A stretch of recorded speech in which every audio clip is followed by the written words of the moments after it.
De volta com o cenário político, nesta quinta-feira estamos entrevistando a assistente social Helena Leite. E você de casa pode mandar a sua pergunta. Estamos falando aqui sobre violência política contra as mulheres. A gente deixa já aí no canto da tela os contatos para você participar. Tem o nosso Twitter, o Instagram e o WhatsApp 988028979 para você mandar a sua mensagem nesta quinta-feira.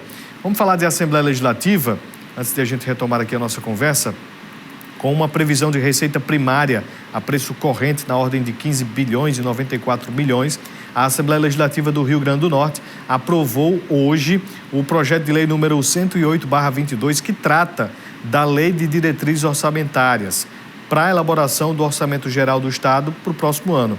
A LDO estima uma despesa primária de 15 bilhões 184 milhões para 2023, registrando um déficit de 89 milhões de reais, segundo estimativa dos resultados primários. Antes de ser submetido ao plenário, o projeto de autoria do governo do estado passou pela Comissão de Finanças e Fiscalização, onde foi relatado pelo deputado Getúlio Rego e recebeu um total de 16 emendas modificativas e aditivas. Já em plenário, o texto original da LDO foi aprovado à unanimidade pelos deputados presentes na votação. Das emendas encartadas, 15 foram aprovadas e uma rejeitada. Essa que foi rejeitada defendia a redução da margem de remanejamento de 15% para 10% do orçamento. Em justificativa, o relator questionou a transparência do conteúdo enviado pelo Executivo Estadual, que, de acordo com ele, não apresenta um diagnóstico da situação econômica do Estado e suas perspectivas de enfrentamento aos desafios. Ainda sobre hoje na Assembleia, depois da aprovação da Lei de Diretrizes Orçamentárias nesta quinta-feira, hoje marcou também o início do recesso parlamentar na Casa Legislativa, previsto para os dias 15 de julho a 1º de agosto, retomando as atividades no dia 2. Ao longo desse período, as sessões ordinárias, audiências públicas e comissões parlamentares ficam suspensas, enquanto que os serviços administrativos na Assembleia continuam funcionando até às 3 da tarde. Até 2014, essa é uma curiosidade, o recesso parlamentar do primeiro semestre era de um mês. Após um projeto de resolução da mesa diretora da Casa, esse período foi encurtado para 15 dias. Então, fiquemos atentos aí, o orçamento já foi votado, as diretrizes, e a gente aguarda no final do ano a votação do orçamento para 2023. Vamos retomar a nossa conversa com a Helena Leite, assistente social. No bloco anterior a gente falou um pouco sobre a importância de se debater sobre este assunto. Esta lei foi aprovada, que criminaliza este tipo de violência, mas como identificar? Porque uma coisa é a lei existir, não deveria nem existir porque a violência não deveria acontecer, e a gente pode tocar neste ponto daqui a pouco. Mas como identificar um caso de violência política contra a mulher para se chegar à punição estabelecida pela lei? Nós mulheres sofremos esses tipos de violência, em todos os lugares, como eu falei, violência física, violência psicológica, violência moral. E a política não é diferente. Por exemplo, numa eleição, num processo eleitoral, uma mulher aqui em Mossoró, que estava concorrendo, e eu trabalhava junto com ela estava grávida. E aí os adversários diziam, ela está grávida, não sabe nem quem é o pai. Isso em discurso, em palanque. Não sabe quem é o pai dessa criança, desse diabinho, diziam até assim. Então isso fragilizava a candidata. Sentia mal, constrangida, Isso é uma violência psicológica, moral. E aí dá para perceber que isso é uma violência, Estou citando esse exemplo, mas diariamente, cotidianamente, nós mulheres sofremos essas violências. Enquanto nós estamos, esse processo seletivo é uma violência política, que está ali querendo retirar a mulher, querendo impedir que ela desenvolva um trabalho político, seja no processo eleitoral, seja já em seu mandato. Sempre assim, denegrindo uma imagem, mandando calar. É bem visível. Por exemplo, um deputado de São Paulo, isso saiu na imprensa, né? Ele disse que colocaria um cabresto na deputada para ela calar. Então, cale a voz das mulheres. Isso é violência. Não deixar a mulher se expressar. A parte física, de dizer, de usar, de criticar o corpo da mulher, criticar suas ações, de inibir, de ameaçar a mulher que está num pleito eleitoral, de ameaçar sua família. Então, isso é violência política. E quando a gente fala deste tipo de violência, que ela é identificada, a mulher, sendo ela candidata num processo eleitoral, a gente está agora num período de pré-campanha, mas depois das convenções, já lá para o dia 16, tem início a campanha propriamente dita, nas ruas, né? Onde existe o corpo a corpo, existem os comícios, as carreatas.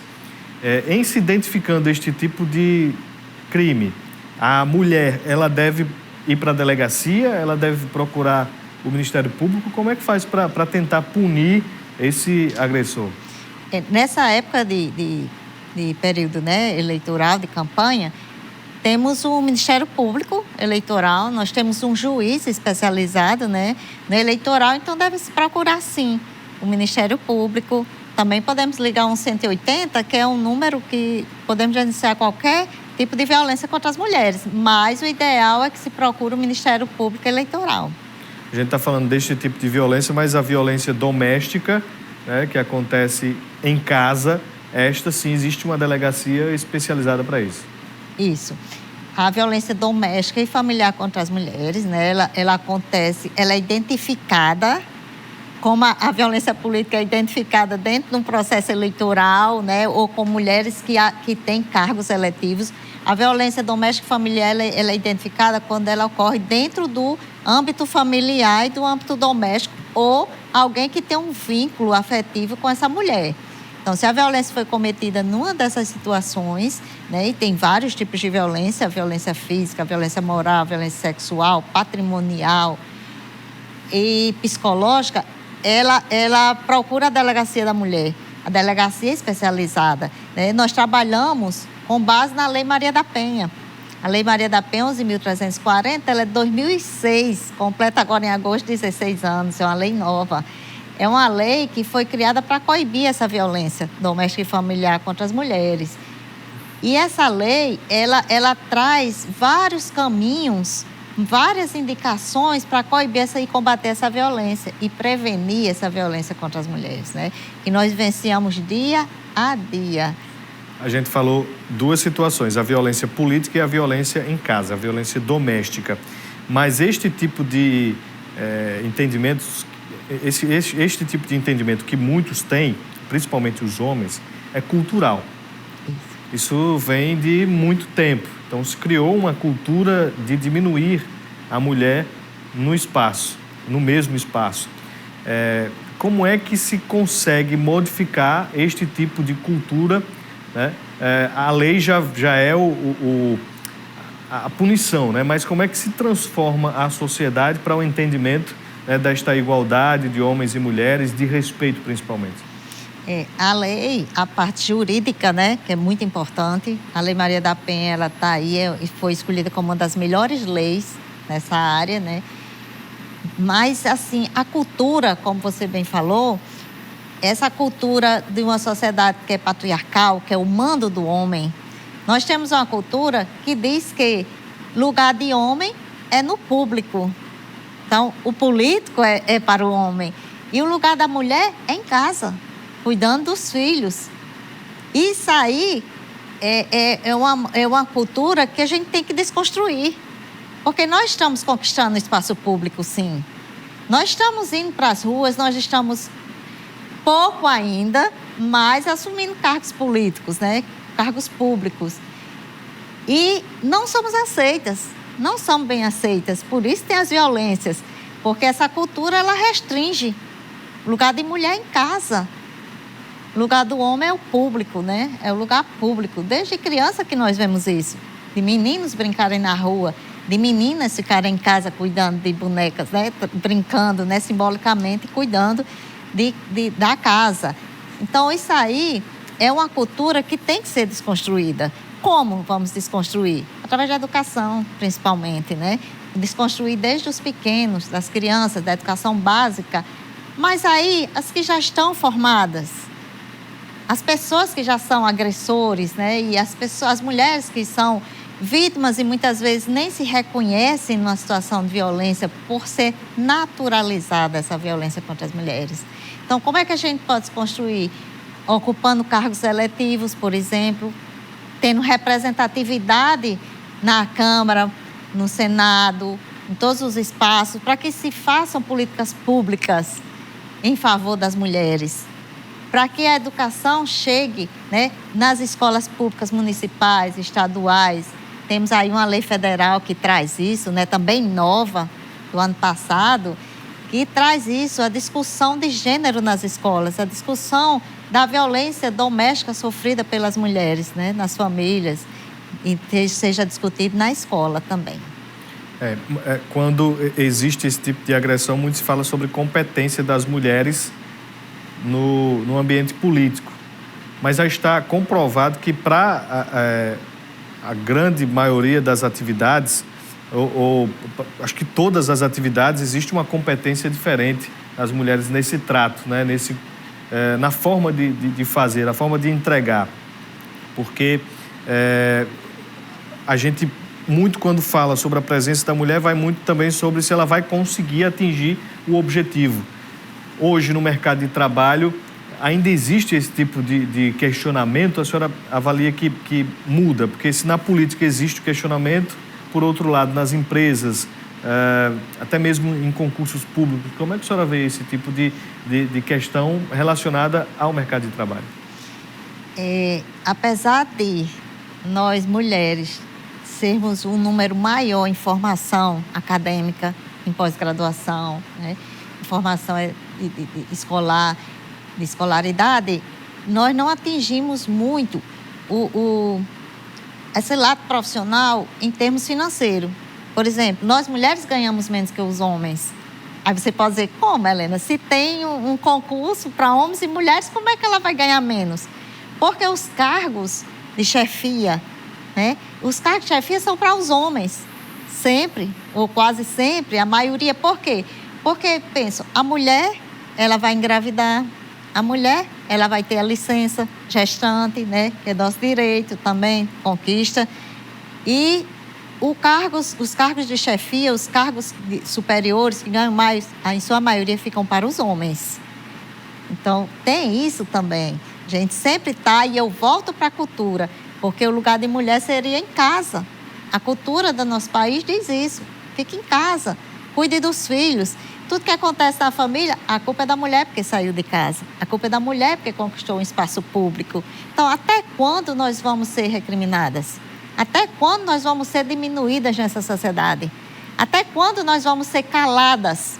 De não podermos falar, de não podermos demonstrar, de não podermos saber e dizer nossos direitos. Então, é muito importante que as mulheres saibam os direitos. É muito importante que, nessa época, saibam o que é a violência política, né? Saibam que nós temos direito de ir às ruas, de disputar cargos eletivos, sim, e de assumir os cargos e ter mandatos sem precisar sofrer violência. Tem algo que acontece nas famílias que passa despercebido ou passava despercebido muitas das vezes em ano eleitoral, que era quando o chefe de família, né? Existe essa figura do pai, daquele que está lá à frente da família, que ele simplesmente indica em quem que a mulher vai votar, em quem que as filhas vão votar. Não é algo que a mulher, por exemplo, consiga votar, consiga escolher o representante. Tem muito isso ainda, né? Se enquadra também como um tipo de agressão? Sim, se enquadra sim, porque aí nosso direito de escolha, né? Nosso direito, nós mulheres, de escolhermos. E acontece muito, Vanúvio, que a gente escuta muito assim, a mulher vai entrar para a política, aí a família sempre diz, não entre, isso aí não dá certo. Você tem que ficar em casa cuidando dos seus filhos, vai se meter nisso aí, só vai sofrer discriminação, vão dizer coisas de você, vão expor sua vida. Então, isso é crime, né? Aí muitas mulheres, elas recuam, né? Recuam dessa posição política por isso. Porque as famílias fazem isso. Por quê? Porque culturalmente a mulher não é para participar de coisa pública. Vamos fazer mais um intervalo comercial. Na sequência, a gente já traz a sua participação aqui no cenário político desta quinta-feira.